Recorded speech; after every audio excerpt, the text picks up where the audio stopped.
Okay, so thank you so much for joining us today with Chat Physics. We have our author Q&A with our Teaching Einsteinian Physics in Schools. I'm really excited for this one today because it is entirely a new concept for a lot of us, particularly those teaching physics from a curriculum, from the specification. And it's just super exciting to have a team here with us today, a team of experts who've contributed to the book. We're going to talk about some of the fantastic ideas that are on it today. So without any further delay, I would just like to spend a few moments allowing the team to introduce themselves. So over to you. Thank you, Jinny. My name is Magdalena Kersting. I am a physics and science education researcher, and I'm one of the editors of Teaching Einsteinian Physics in Schools. Today, 4 of the authors of this book have joined me, and I'm really excited that we have the opportunity to discuss the need to modernize physics education and to really talk about how we can teach students our current best understanding of the universe. And maybe we start with Jyoti, all the way from Perth in Western Australia. Thank you, Jyoti. I know it's late for you right now. Yeah, thank you, Magdalena. So hi, my name is Jyoti and I'm from Western Australia. So I'm working at the University of Western Australia and I'm a part of Einstein First project, if you can see. And so I did my PhD on teaching Einsteinian physics to year 9 students to see like how they receive the new concepts. And I contributed in the book by writing 2 chapters. Yeah, and it's great that you represent the Einstein First team for us today. Then we have Flor. Congratulations, Flor, on just passing your PhD, having moved to Norway and started a new position as an associate professor. Congratulations. Thank you very much. I do not have to tell so much about myself, so we can get right to what I contributed to the book. My PhD project was about teaching Einsteinian or special relativity in secondary schools in the Netherlands. And in this research, I developed event diagrams as a way to support students to reason with light propagation, and also as a mode to, by a way, make students aware of their ideas on light propagation and how to build on that to eventually come to introduce the light postulate and its consequences to them. And I have a chapter on that in the book. Yeah. Thank you, Flor. So next one is Markus Possel. Markus is really our expert on models and analogies in general relativity education. So hello, I'm Markus. I'm the managing scientist of a center for astronomy education and outreach called Haus der Astronomie, literally House of Astronomy, which is part of the Max Planck Society based in Heidelberg. I'm also more recently the director of the International Astronomical Union's Office of Astronomy for Education. So the IAU is making a particular effort to ramp up its engagement in that area. So that's also very interesting, I think, in our perspective, because it is the same basic idea of using those parts of modern research that really fascinate many students to further STEM education in general. And yeah, my personal background is I'm originally a theoretical physicist, sort of turned astronomy outreach and education person. And as Magdalena has already said, one of my interests involves the models and simplifications and the associated pitfalls that we encounter when we try to teach about general relativity in a high school context. Yeah, thank you, Markus. And Stuart, last but not least. Hello, I'm Stuart. I'm currently the education manager for the Institute of Physics in Scotland, but prior to that, taught physics in high schools in Scotland for many years.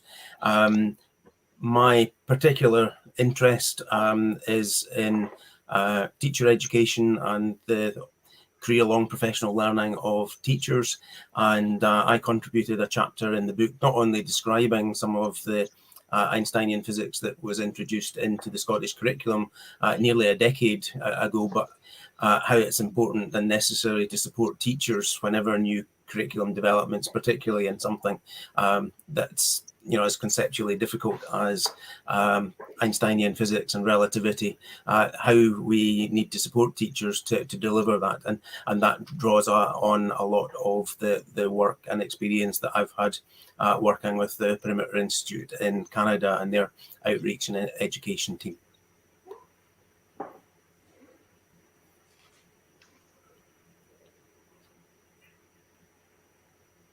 I think you're muted, Jinny. There's always a first time for that, isn't there? Thank you so much for your contributions, everyone. It's so nice to see the expert level involved in this book contributing to the physics at high school. I know a lot of teachers, particularly those involved in chat physics, are regularly trying to, supplement the curriculum with things that are exciting, things that are new, and, things that are current as well. So what I'd like to start off by asking you is, what is your general sort of opinion about fielding Einsteinian physics into high school? I know Stuart was mentioned there how it's sort of become part of the Scottish curriculum over about the past decade. I don't know how much I can really say it's fed into the sort of English side of things. And obviously reading the book, I can see where it's been trialed, tested and evaluated in other school systems. I'd really like to hear from as many of you as possible about how you feel it really fits in and what some of the challenges are perhaps of trying to make that happen. Yeah, that's a great question to start. Stuart, do you maybe want to share your experience from Scotland first? Yes, the experience in Scotland was that with curriculum developments that started about a decade ago, or nearly a decade ago, we introduced an increased emphasis on special relativity to what's called higher physics. So that's the sort of penultimate year of high school physics in schools. We've got one curriculum and assessment body in Scotland, the SQA, that are responsible for all of that in Scotland. So all pupils in schools studying physics will follow the SQA curriculum. So the higher curriculum had special relativity, but then the particular change was introducing some general relativity into the final year, advanced higher course, and that obviously stretched a lot of the expertise of many teachers in Scotland. While some all teachers in Scotland have got a degree with a significant amount of physics in it and postgraduate teaching qualification. However, that might be in something like electrical engineering, etc. So there were many teachers that haven't had a strong background in things like general relativity. So there are challenges with introducing these sorts of topics. I think the basic principle of including in the curriculum is sound, and I think they can be taught in a conceptual way which is accessible to upper secondary pupils, but I think to do that effectively, it's important that there is the support for teachers to allow them to be confident in delivering that sort of content. Otherwise, it can come across as quite dry and sterile and not necessarily give a good experience to the young people. Absolutely. And I think I just wanted to pick up on a point that you mentioned there, because from my experience with those colleagues at Chat Physics, I was made aware that you really are a specialist only sort of a teaching country, in that people who teach physics are specialists, whereas in England that's not often the case. We have a really high percentage of people teaching physics who don't have a physics background, and obviously that's going to contribute to more difficulty with bringing Einsteinian physics into schools. Does anyone have any comments on how that might be achieved, or any sort of ways to move forward for those people trying to bring this in with, a lack of sort of specialism that you have? I think, Jyoti, you are the right person to address this question, seeing the efforts that the Einstein First team has put into boosting the confidence and motivation of teachers.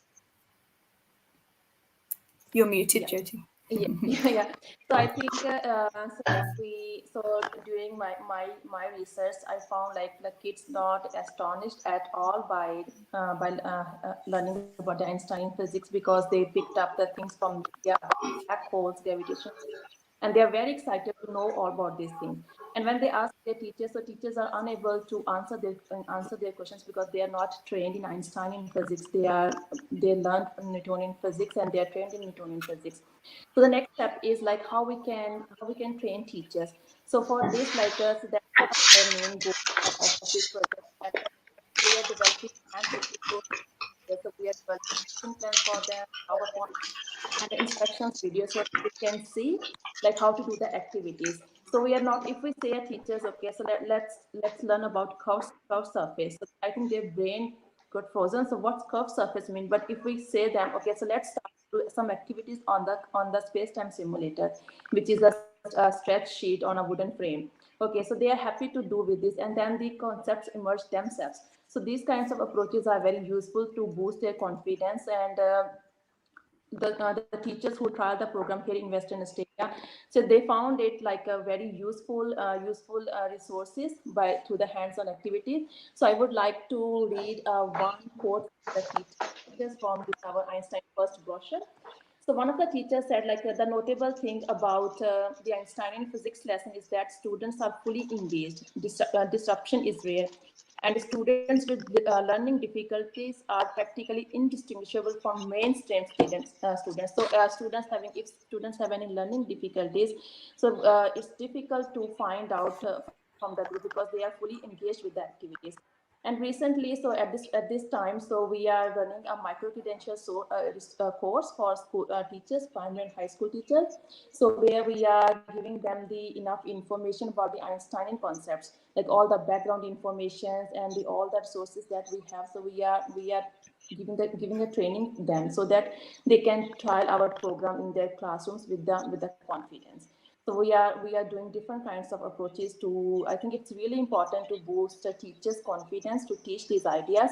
And if we have a proper lesson plans and everything is ready for them, so then they will feel comfortable, and then they are happy to try the program.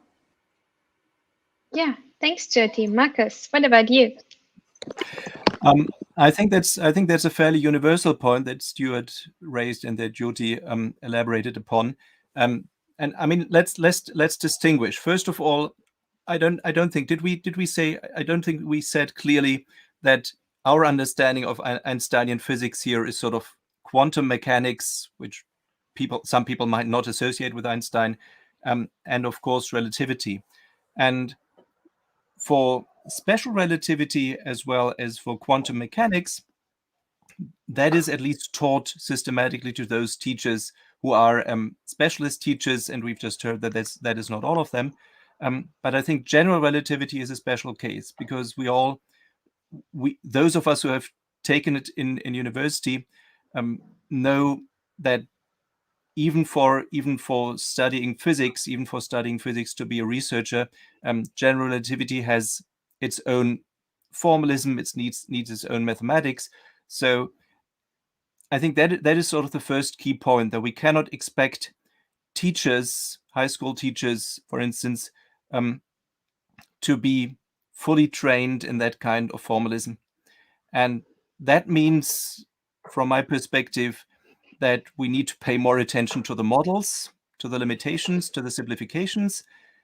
It means, and I think that goes right into sort of the confidence building thing. I think one of the problem with confidence building is that teachers at this point are aware that they do not know enough about general relativity to really be able, for every question that a student might ask. I mean, of course, lesson plans are very valuable, but confidence is also, will I be able to answer questions that my students might come up with? And we all know that students can come up with quite clever questions. And we all know that some of the most simple questions in physics are the ones that are hardest to answer. So I think this is about sort of that is sort of building a relationship with models, building a relationship with one's own limitations.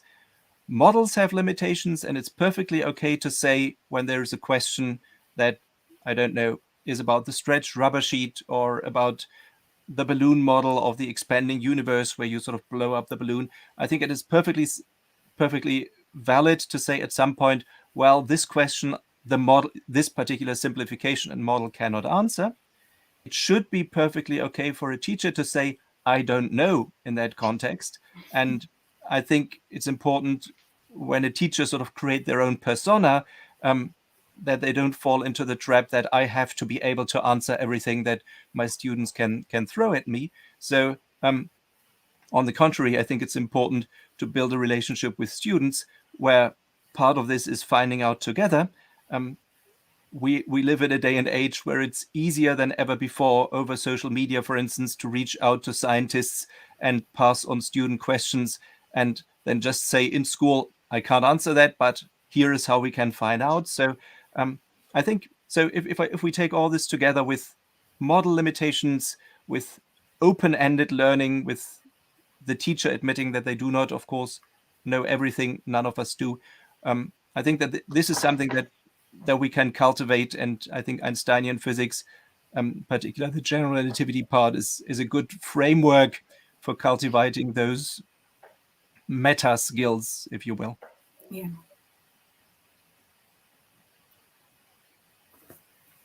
So I think, Flor, I think you had something to add too. Yeah, and I've been inspired again by Markus, and maybe I can catch on to this, what makes a specialist teacher, because in the Netherlands, where I'm currently staying in Norway, but I do not know the Norwegian situation yet, but I'm from the Netherlands, and there I would say we have a specialist physics teacher. So physics teachers are trained as physics teachers, and most of them have a background in physics, but some of them maybe have a background in electromechanics, etc. So they are specialized in physics, but not necessarily in all new things we want to introduce in the physics curriculum. And this holds for special relativity and for quantum mechanics as well. And I think the Netherlands did a great job when our newer curriculum was introduced. It's still called a new curriculum, but it stems from 2014, so it may be same age as the Scottish new curriculum. Did a great job at providing teachers with professionalization courses to work on these lacks of knowledge they had in their background. But most of these courses focused on the theoretical content. So you could, in a way, say it was a university course, but now not directed at students, but at physics in-service physics teachers. And I think that is very valuable to contribute to their theoretical knowledge. But before you can teach quantum mechanics to secondary education students, you do not only need to know quantum mechanics yourself, but maybe also how to teach it to students. And I think that is another maybe undervalued part, that you need to look at this interaction between the theoretical knowledge and how that relates to the conceptual introduction you maybe want to give in schools, and which tools you can use to build student understanding. And Stuart is jumping in. Yeah. Yeah, Go no, ahead. it's really just to very much agree with you, Fleur, that the development of the appropriate pedagogical content knowledge to teach these sorts of topics and to use the models, you know, the sort of thing that Markus has discussed appropriately is really important. You know, for example, that there is a significant school of thought that doesn't like the rubber sheet distorted by a mass, because essentially you're using the force of gravity to distort the sheet, and that introduces misconceptions. Whereas actually having your rubber sheet or a sort of lycra fabric, but you know, placing it on a stretched over a table with something like a bottle underneath to actually make the curvature upwards gives you the same effect, but without introducing the fact that you're using gravity to simulate, you know, gravity and the sort of models that problems with the models that come with that. So I think, you know, to be really effective at teaching some of these topics, particularly curved space-time and general relativity, but I think the same can apply to quantum topics as well. It's really important that I think teachers have the confidence and that not only knowledge of the subject, but as Fleur has said, the pedagogical content knowledge to really be able to transfer that into a form that is understandable by the young people. And while no teacher, as Markus has said, has all the answers, nevertheless, understanding where the key difficulties are likely to lie, I think is absolutely key to being able to work effectively as a teacher. And maybe to directly respond to that again, when teaching models, it's very important, both when you teach them to students and especially to teachers, to introduce the limitations, right? So that we do not only say how this rubber sheet or balloon or my event diagrams are what they have in common with the physics you're talking about, but also where it stops. And why it stops being an analogy. And I think that is sometimes overlooked, that we're so glad that we have found something that communicates easily and that works in a certain way, that we forget to look at this other beautiful thing. Where does the analogy stop and what can we learn from that? Because that's a fantastic way to start talking about the physics again. Absolutely. And I think actually this is one of the most common discussions that we often have with chat physics. We use modules for things like electricity, for example. We use models even for things like fields where we can't really show that sort of invisible abstract context. And I think it's really nice to be able to say that it is good to talk about those limitations. It is good to address where the model stops becoming relevant to the concept that we're trying to describe. And it's really powerful to teachers to know that and has such a positive impact on their students. This is actually going really well because I had a whole question for later on to talk about models and their limitations, but we've naturally moved into that, which I think was fantastic based on where the discussion started. So I'd actually like to move a little bit and maybe start to talk about something else in your book, which is going a little bit onto the sort of instructional approaches and how to demonstrate some of these concepts. By actually doing really good physics, but with students that I think you have suggested would be younger than I might expect. So later on in the book, much later on, we'll probably come back to some of the other ideas later. You talk about things like demonstrating diffraction around human hair. We also talk about things such as using the sector model, so bringing the sector models in to talk about, I think working with geodesics was probably the starting point for that.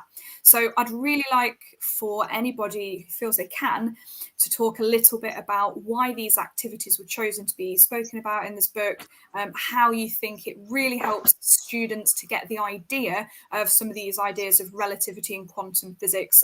How did you choose them? Do you think they help the students to see this kind of physics in more of a normal sort of approach? I think what I was really thinking when I read about the diffraction around a hair is that obviously we usually use double slits, but maybe for younger students using something a bit more familiar gets them to engage a little better because they see how simplistic it is. It can happen without so much specialist equipment. So any of the practical ideas in the book, it'd be fantastic to talk about. Yeah, and maybe before we talk about those practical ideas, I can just give a quick introduction on the structure of the book so that listeners actually know what the book is all about, because we have 3 sections in the book. The first section really is all about our motivation to teach Einsteinian physics in schools and introduces some of the key concepts. So you will find a thorough introduction. And I see Markus has his book here. Yeah, you will find a thorough introduction to concepts of relativity. Look at us. of relativity and quantum physics, but you will also get an introduction to some of the pedagogical and educational concepts. And we do have a comprehensive glossary of those physics and pedagogy concepts, and this glossary is part of the book, but it is also freely accessible on our publisher's website, so you can look that up.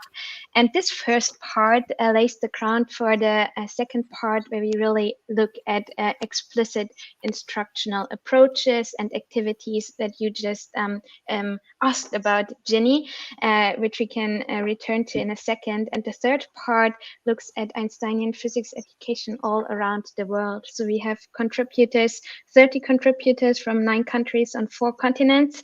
And there we read and learn about how teachers and students learn about Einsteinian physics in South Korea, for example, or Australia or Scotland. So you get a proper introduction. Then we present various instructional approaches and activities before looking at the different ways that researchers and educators and teachers have introduced and used these activities.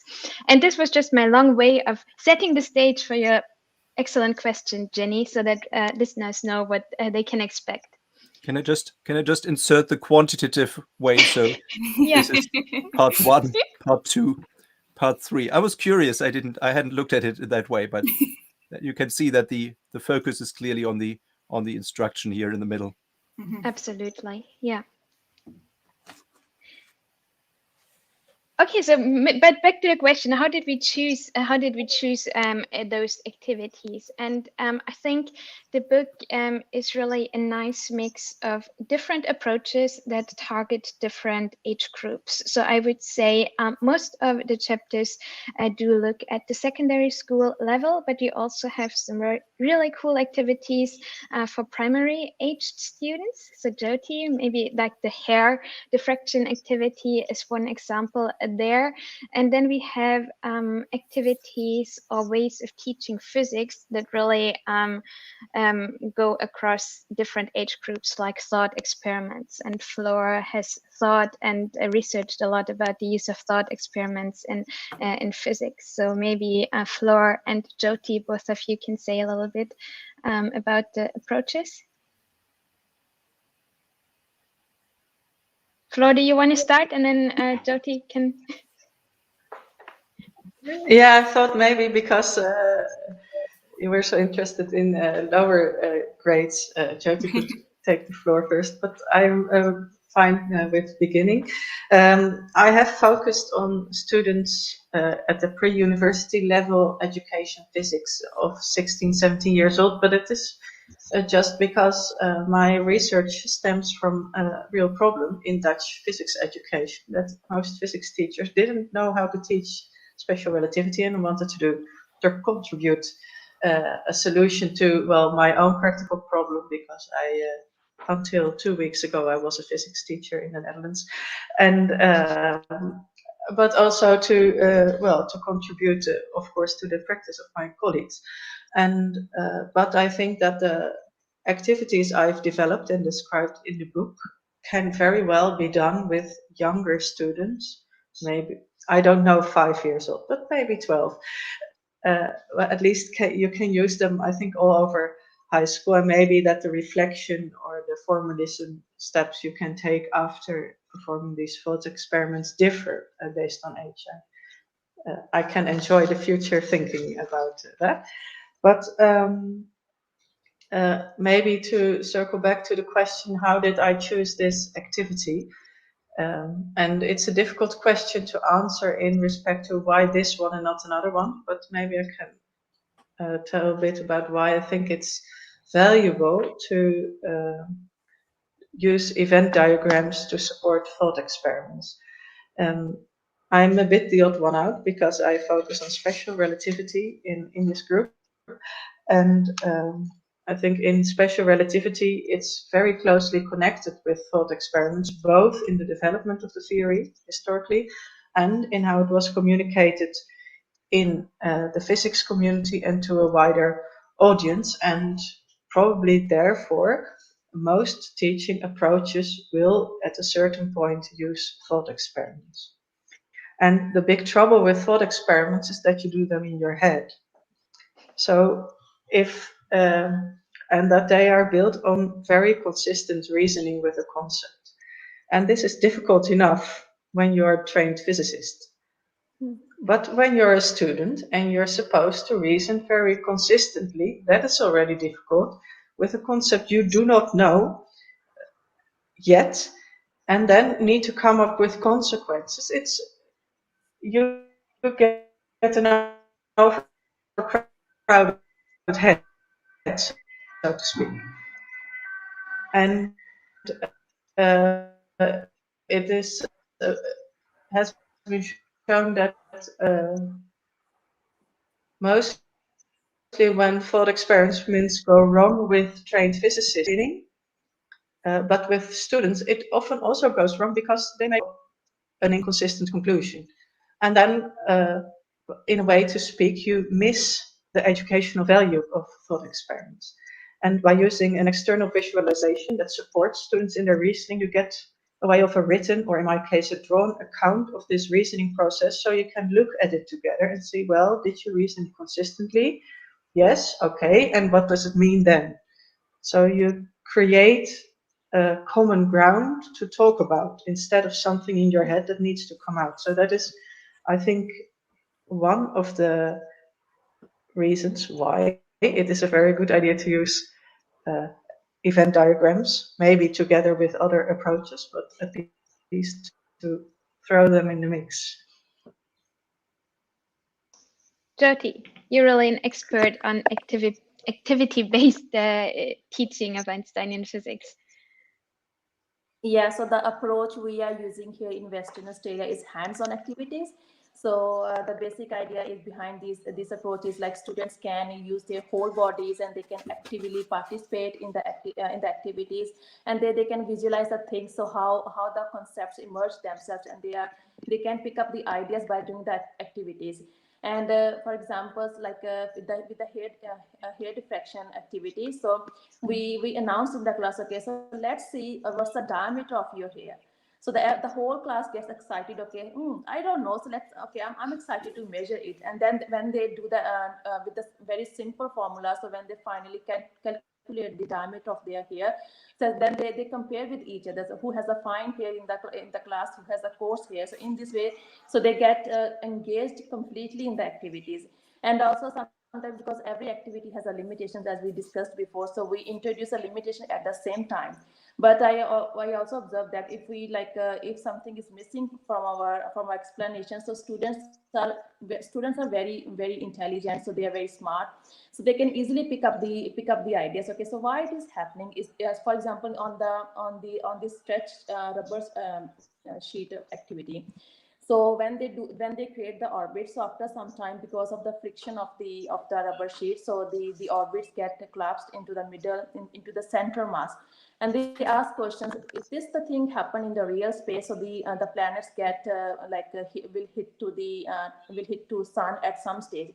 And then we say, oh, this is the limitation of our activity. And I can see like how they are engaging their minds by doing the activity, and sometimes they are very smart, they can see the limitations of the activities on their own. So I think the hands-on activity is the better way to make them engaged, even for the primary and for high school students, for both. And even if the student have any learning difficulties, so they can participate as other students are doing. So it is for every student. So this approach is working for every student here in Western Australia. You're muted.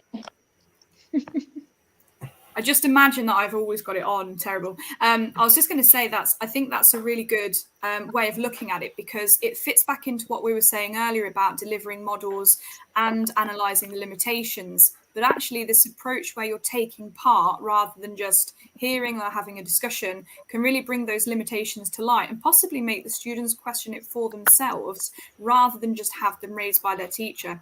And as always, I think that really helps them engage with the ideas. And it's like we say over and over again, learning isn't really about what happens in their books or what happens on paper, but it's really about what happens in their mind. And the more we can get them to think and get them to buy into these ideas, the more powerful those models are. So I know Stuart's interested in. I have a question at this particular point, just sort of hearing what Jyoti is saying. So we've all said that it's important to engage with the limitations of the models. In your experience, is there a problem of this sort of going too far the other way, that students just see, oh, this model is, I thought that this model is something that I understood, and now I see that it's not right either, so that they sort of distrust science as a whole because they're sort of going too much of the other way, seeing too many of the limitations. And I think it's important, of course, to find a balance between things that even in an uncertain environment, there are certain things that are more reliable than others. So have you come across in your practical work with models and teaching about their limitations, have you encountered that problem? And if yes, do you know how to counter it? So maybe I can quickly share my experience here, because something that we usually do when we address models explicitly is also to talk about the nature of science, and actually saying, okay, why do we need models in the first place? How do we gain new knowledge about the world? How does how the science progresses? And if you take this step back and allow students to really reflect on, okay, how do we gain knowledge about the world? How do we use models as a tool of reasoning and understanding the world? And what does it tell us about the knowledge that we gain, with all the uncertainty that might come and all the limitations? This is something that has been working really well for our students, both in Norway and Australia, where I've tested this approach. So I'm a big fan of addressing the nature of science explicitly, so that you don't sway towards one side or the other too much, just trusting the model blindly on one side, or just starting to distrust science as a whole on the other side.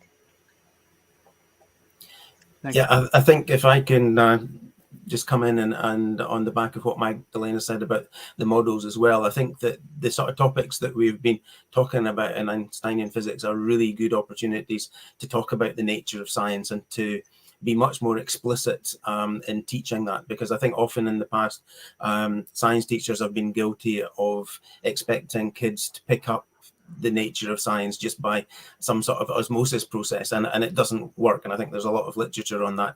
I've had a couple of articles published in the ASE School Science Review discussing this this issue just in recent editions. So I do think that there is a really good opportunity to discuss this whole idea of models and how science progresses. But I would also like to say a little bit on about the introducing topics to learners at different ages. Like Fleur, I don't have experience teaching at these sorts of topics to younger kids, but you know, at the upper end of high school, you know, 16, 17, 18-year-olds. But what I found when I started to introduce this to the new curriculum in Scotland and to use the resources from the Perimeter Institute, many of the resources that they've produced use a very well thought through guided inquiry type approach to introduce the topics, and there is a lot of emphasis on conceptual modeling and the nature of science as well. They always start off their usually teacher workshops with things like the black box puzzle tube and things, just to get this whole idea about how science develops. But what I found as I developed the materials, and I was using them both with the pupils in my own classes that I was teaching this, because I was my day job was a teacher, but I spent a lot of time doing other work through the IOP and other organizations supporting teachers. So I was developing the materials as a sort of teacher support workshops as well.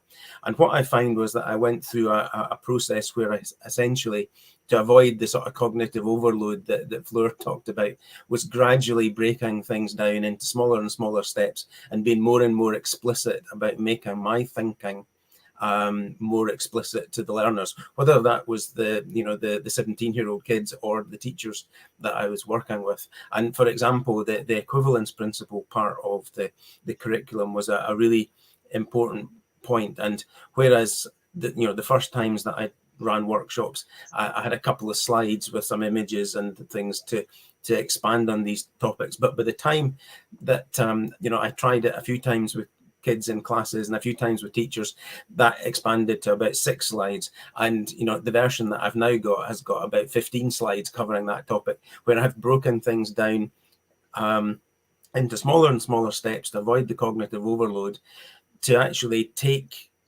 whoever the learner is through the steps of the logical reasoning, to then make the link, that's absolutely central in the equivalence principle, between, not being able to tell whether you're, which frame of reference that you're in and whether you're accelerating or not.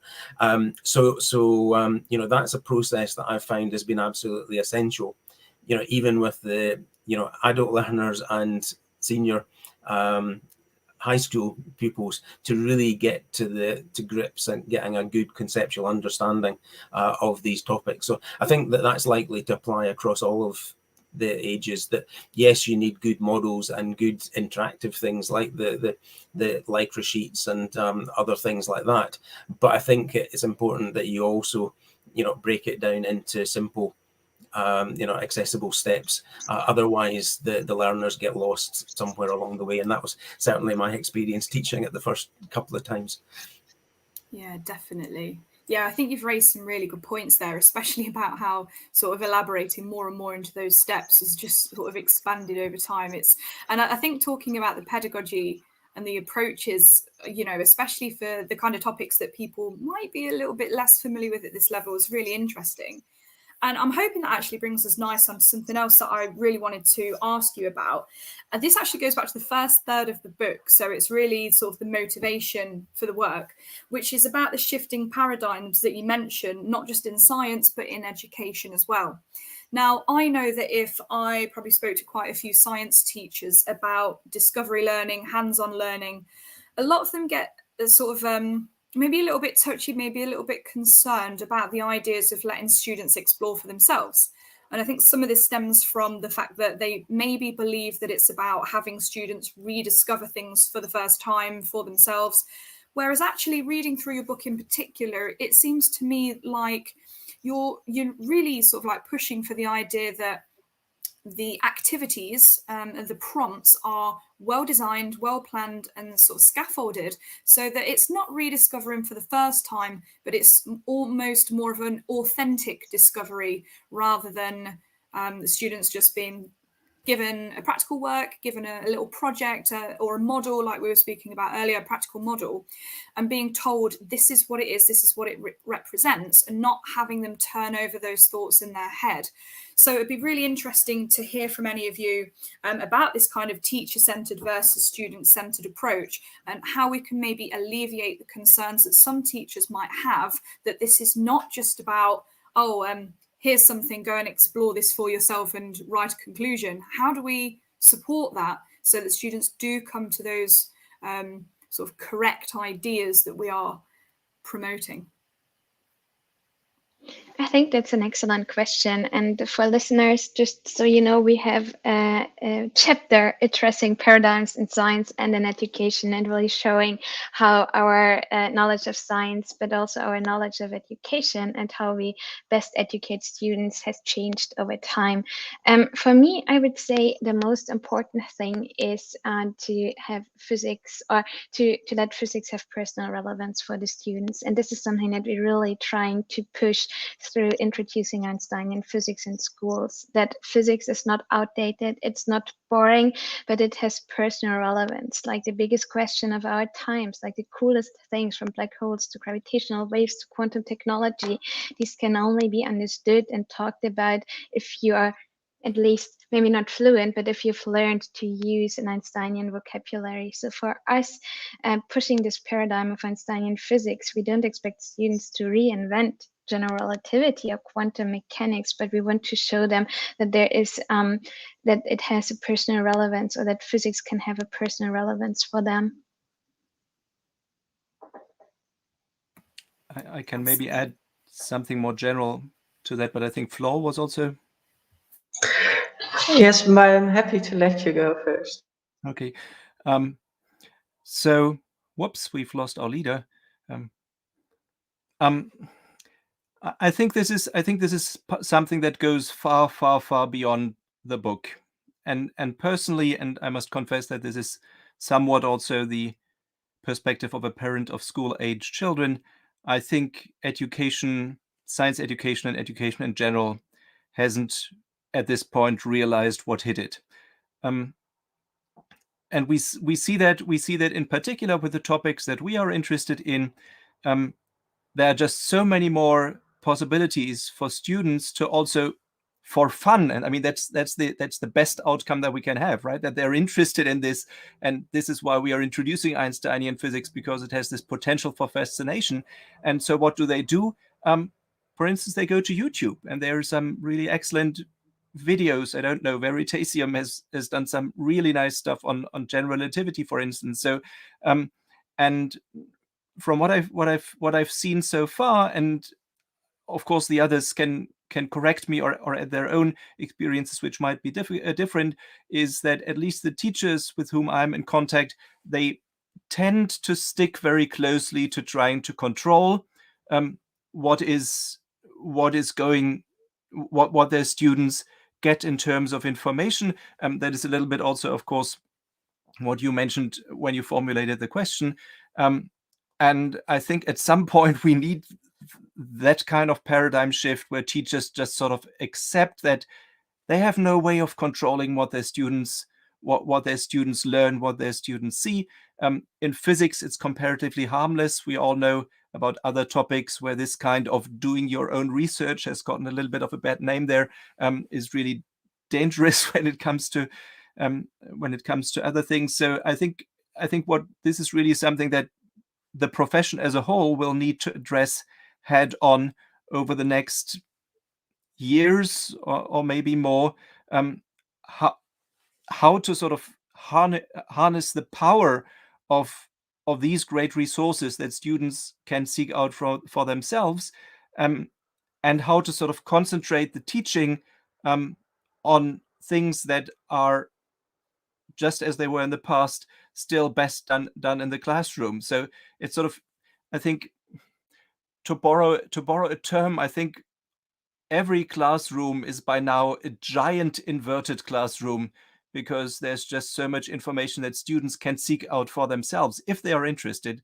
That's a big if, but that is of course a big plus of Einsteinian physics, that they are interested. And I think the role of teachers is sort of changing in that they become moderators of some sorts of the knowledge that students gather outside of the school setting.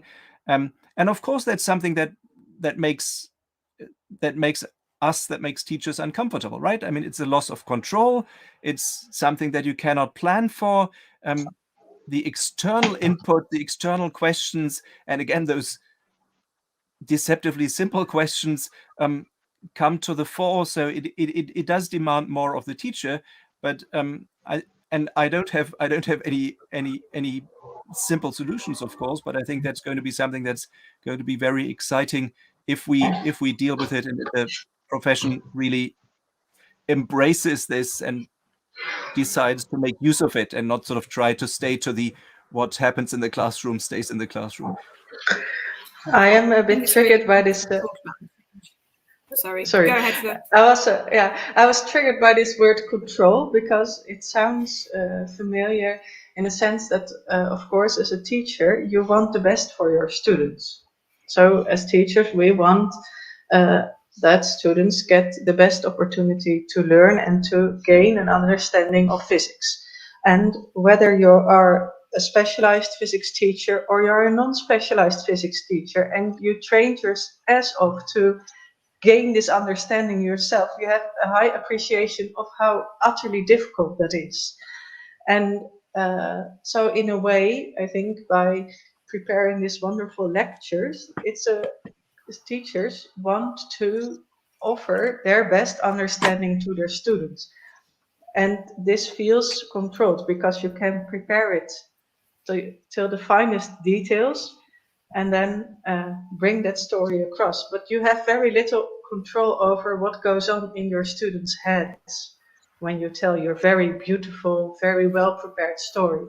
And it's a quote I borrow from a fellow physics teacher trainer who says, well, you've prepared your lesson so well, and in the end they've learned nothing. It's the biggest disappointment that can happen.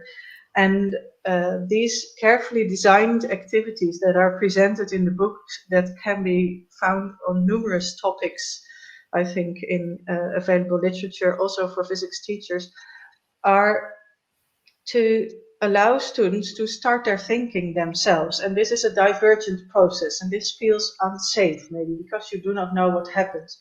But after this divergent process, and I think that is very well tackled in our book, you need to convert again to the physics conclusion. And I think when this guided, or when this rediscovery goes wrong, it's because we only divert and forget that you then have to convert again, because we know very well what we want to teach our students. It's not anything goes. But before you can introduce the physics as we all know it, students need to become aware of where does it differ from their own ideas. And when you're not aware of your own ideas, you will not discover what is new in this very beautiful story your teacher is telling you. And I think that's absolutely right. And there's some really good points raised there about what our intention is versus what we inadvertently do just to try to get the best, which might not always quite work out as planned. And I certainly think there's the element of control there that's, it's probably come from, having a prescriptive curriculum, a specification that we have to meet in a given amount of time. So I think it would be really powerful for teachers who are looking to introduce more Einsteinian physics to perhaps look for avenues to bring it in that's not going to compete with the type of content that we really have to deliver, or find a way for it to complement and supplement the curriculum that we're actually delivering. So I think, having read the book and picked up these ideas, I think that would be sort of my advice as a common physics teacher, maybe a way of looking to implement this in the future. Now, what I'm going to do is I'm going to ask you one final question from me, and you're welcome to expand on this as much as you like, or raise any ideas that haven't come up yet. And what I would like to do while we do this is to ask anybody watching to drop the name they'd like to be known by into the comment section below the video, so that we can hopefully do a live book draw to win one of these books. And if you can do that really quickly for me, I can get a book draw set up. We'll try to do that live, and hopefully you guys can be talking to us about something that I think is really important and significant, something that I read and I think it inspired me, is your idea about how there's an overlap in the period between experimental ideas of prediction and measurements that have actually come up, particularly with gravitational waves, actually during our students' lifetime. And I think that's a really powerful sort of inlet to get our students on board, to make them realize that it's not all 100 years ago. It's not all back in Einstein's day, but it's relevant now. It's happening now. And, there's a huge future in this as well. So I'd love to hear any ideas you have and anything else that we haven't managed to go through today. And I'm going to go and try and sort out our book draw. Yeah, no, that's a great question, Jinny. And I think we're also just trying to have fun with the book while we're doing this. So I think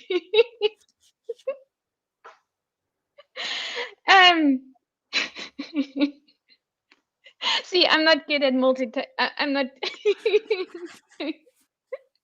The video is reversed. That makes it really difficult. I mean, it's sort of. We're looking at the chat, trying to remember your question, Jinny, and passing the book from one window to the next. Geometry, that's too much. Geometry was too fascinating at this moment. Sorry. Markus, do you want to go ahead? Students' lifetime, Einsteinian physics. It's not 100 years ago. Do you have an opinion or something to add here? I'll pass on that particular question. Okay, no worries. Okay, I'll have a go then. Yeah, I think that the times that we live in means that we've got a number of really exciting developments that fit in with this topic very well. Gravitational waves is an obvious one, and I know some of the members of the LIGO team at Glasgow University quite well, and I know that every time I speak to them, there's been a huge number of measurements of events that have been recorded. I think they're up over 100 events now. So that sort of ongoing things like the the imaging of black holes with the Event Horizon Telescope is another one of these topics that's very live. But also in terms of the quantum side of things, all modern photonics, our mobile phones, the internet, is all reliant on that sort of physics, but it's not obvious and explicit. And I think there is a role for us in physics education to actually just highlight how much of modern life is actually reliant on these cutting edge and developing physics topics. So I think that we've often been guilty of not really making these sorts of topics explicit and obvious to the young people and the learners. I think particularly in the photonics and quantum technology that is kind of behind all the sort of devices that everybody uses, but just don't realize what's actually going on. Yeah, no, that's an excellent point, Stuart. And I think something that's really a powerful lesson for many students to take away is that we don't have all the questions. And Einsteinian physics really pushes the boundary of our knowledge, be it black holes or photonics or like whatever it is. But there's still so many questions that we're trying to figure out how to answer. And speaking of how to answer, that is, of course, also the measurement part. Like it's one thing to predict the existence of gravitational waves, which was done a century ago, but then it takes decades of efforts of some of the smartest minds, both in theoretical and experimental physics and other disciplines as well, really joining forces to be able to measure them. And I think just again, me being a fan of the nature of science and addressing aspects of the nature of science explicitly, I think this is just such a powerful lesson I want students to take away, seeing there's so many big questions. You don't need to be a theoretical physicist to make progress and contribute to gaining more knowledge about the universe.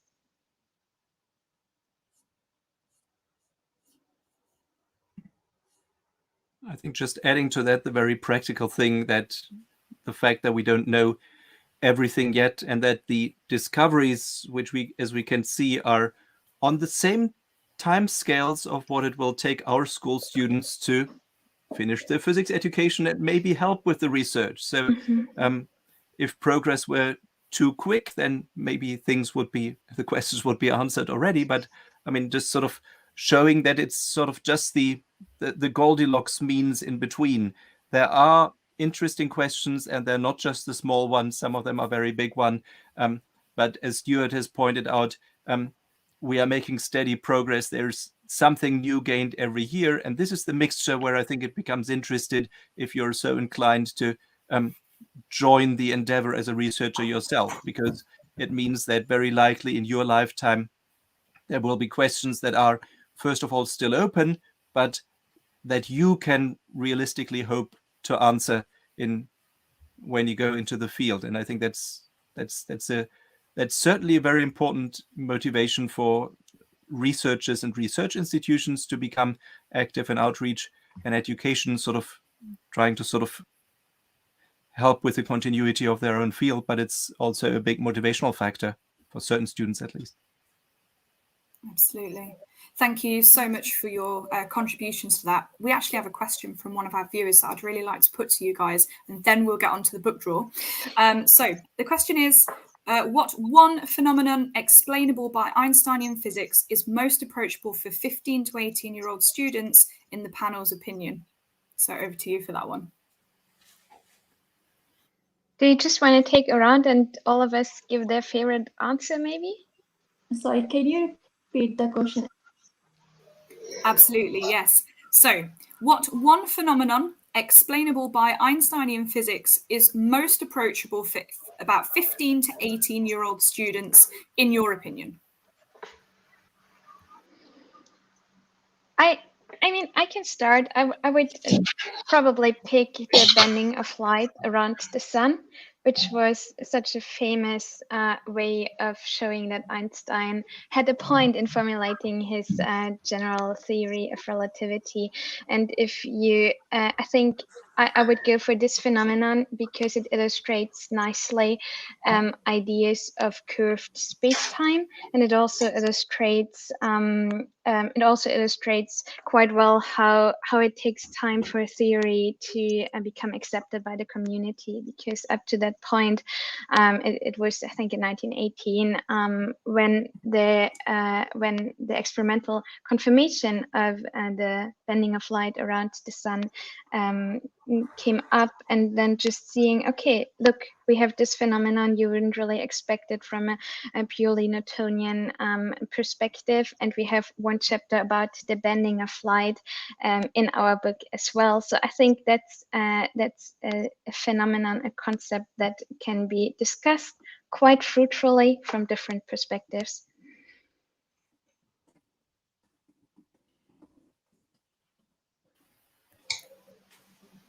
Markus, any ideas? Well, Magdalena has, of course, had the best ones.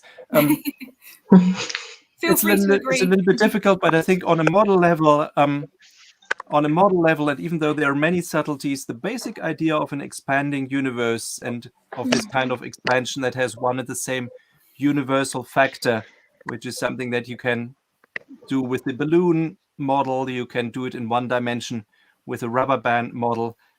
You can at least have it as a thought experiment with the cake that is rising in the oven with the raisins sort of moving away from each other. So I think this pattern of motion where a homogeneous universe stays homogeneous. I mean, that's not the terms you would use right off the bat, obviously, but I think that is also something that can sort of capture the imagination. And once you've done that, of course, there's various ways to go onwards.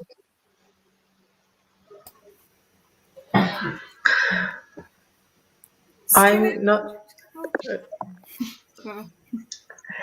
Well, I was thinking like the best and or the easiest approachable, and we can now fight about which idea or concept is the best or the easiest approachable. But maybe it's just about that these different Einsteinian physics topics, and not only general relativity, but also special relativity, quantum mechanics, maybe particle physics, have all these theories have these core ideas that are very important or essential to the theory. And I think that when we would have another hour to discuss this, we would come back to those core concepts that make up these theories.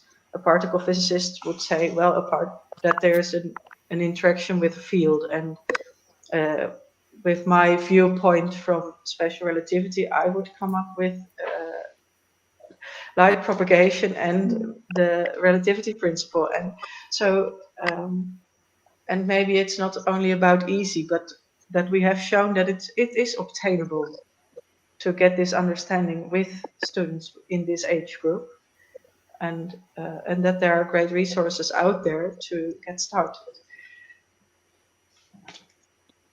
Yeah, so the concept of photons, I think, can be easily introduced at this age, and also maybe to the younger one. So we use Nerf guns. So I think Nerf guns are children's very favorite toy. So they love to play with the guns. And so teaching the concept of photons, like when we ask them to shoot a balloon with a Nerf gun bullet, so they can see how photon disturbs something if we try to measure something with lights. So how photons have momentums, how photons have ability to push things. So this phenomena is very easy to teach at a very young level with the help of Nerf guns. And at the same time, like, it has a limitations, and we tell them, so because when they fire the bullets from the gun, so we can say, okay, so we can't see from where, like, how the photons are traveling, so but we can only detect them. But with the Nerf gun bullets, so they can see how bullets are coming from which directions.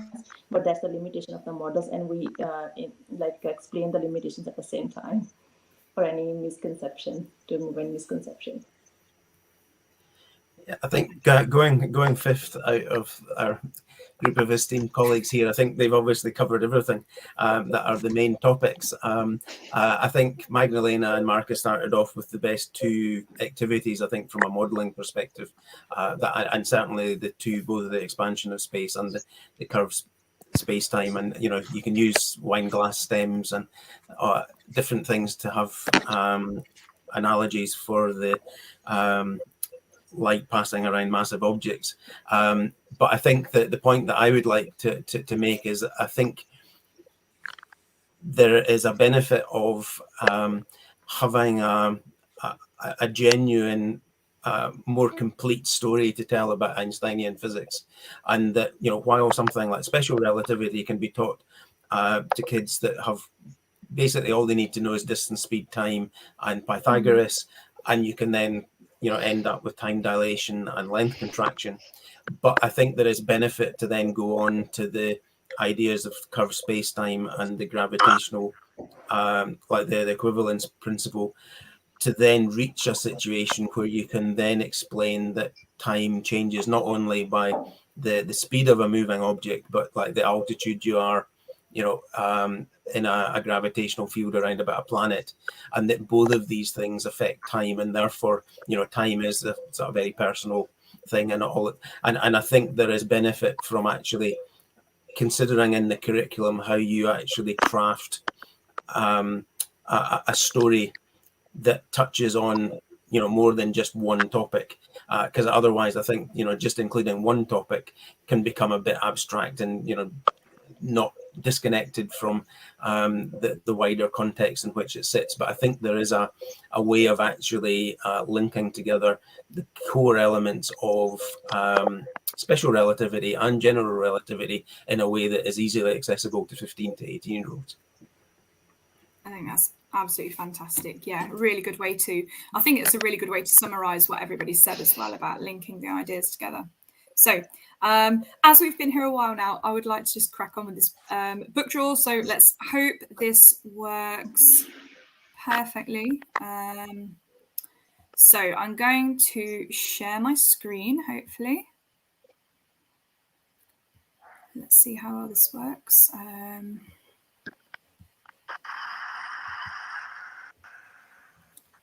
Oh, it's not quite the one I wanted. Oh, it's okay. It's gone onto another window that I wasn't quite expecting to pop up. Right, where are we? I'm going to put this into another window, close everything else.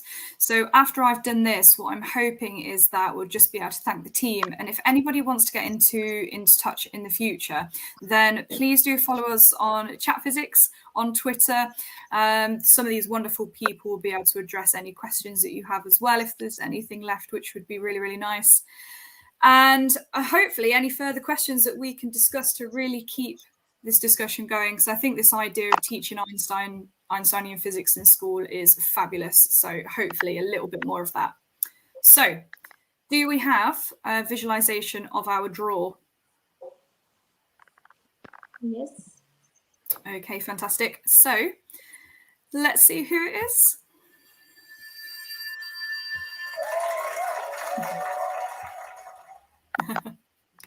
Amazing. Okay, so I know Michael Thornton, and I'm assuming that it's the Michael Thornton that I know in the north of Scotland. Oh, fabulous. That's good. Amazing. So, Michael, if you'd like to get in touch with us so that we can organise the book to be sent to you, that would be absolutely amazing. Email or Twitter is absolutely fine. And for the team, thank you so much for all of your time today. I know it probably went on a little bit longer than we expected, but honestly, having so many experts being able to contribute to these questions I think it's just invaluable, really, especially for anybody listening who's going to go away and start to look at implementing Einsteinian physics a little bit more than they possibly already do. So thank you to every single one of you, and I hope that we see much more of you in the future. So thank you so much, Jinny, and everyone. Thank you Yes, very, thank very you. much. For the Yeah, it's invitation, been for the opportunity. Thank you. Absolutely. So Yeah. it's a thank you from everybody here. It's a thank you from Chat Physics, and please do look for more upcoming videos that we've got on author Q&As. Up next, hopefully we have Tom Sherrington coming up in February, but please do get in contact if there's any questions that you have. Thank you for joining us. Thank you very much. Bye-bye.